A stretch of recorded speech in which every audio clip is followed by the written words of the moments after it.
আসসালামু আলাইকুম, সবাই কেমন আছেন? আলহামদুলিল্লাহ আমি অনেক ভালো আছি। আজকে একটা মজার তরকারি রান্না করব। কে কে এই তরকারিটা চিনেন বলবেন। আমাদের দেশে বলে চুকাই। দিয়ে দিলাম তেল, পেঁয়াজ, রসুন, কাঁচামরিচ। এটা একটু ভালোভাবে ভেজে নেব। দিয়ে দিলাম স্বাদ মতো লবণ, 1 চামচ মরিচের গুঁড়া, হাফ চামচ হলুদের গুঁড়া, হাফ চামচ ধনিয়ার গুঁড়া।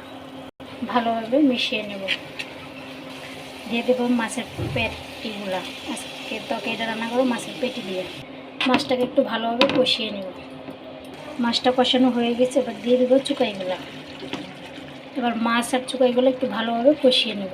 দিয়ে দিলাম ঝোলের জন্য পানি। এবার ভালো করে রান্না করে নেব। এই চুকাইয়ের তরকারিটা খেতে কিন্তু অনেক মজা হয়। আমার তো অনেক পছন্দ, কার কার পছন্দ বলবে।